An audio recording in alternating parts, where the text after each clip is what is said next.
আজকে আরবি মাসের 2 রবিউল আউয়াল এবং ইংরেজি মাসের 16 আগস্ট।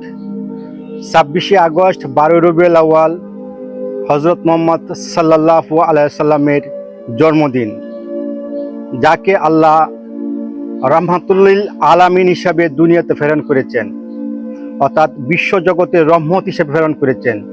যার সৃষ্টি না হলে এই বিশ্বজগৎ সৃষ্টি করতো না আল্লাহ। আল্লাহ সূরা আল আম্বিয়া 107 নম্বর আয়াতে রাহমাতুল আলামিন উপাধি হিসাবে ভূষিত করেন হজরত মোহাম্মদ সাল্লাল্লাহু আলাইহি সাল্লামকে। এই দিনে একজন মানুষকে দুরূদ শরীফ বেশি করে পাঠ করা উচিত, দান সদকা করা উচিত এবং নফল ইবাদত করা উচিত। এবং এটা আমাদের প্রিয় নবীর 1501তম জন্মদিন। সবাই যদি শুনে খুশি হয়ে থাকেন তো অবশ্যই ভিডিওটা শেয়ার করবেন, কারণ কত ভিডিও তো শেয়ার করছেন এই জীবনে, ভালো মন্দ খারাপ অনেক ভিডিও শেয়ার করছেন। দেখি এই ভিডিওটা কতজনে শেয়ার করেন। আপনার কাছে অনুরোধ রইল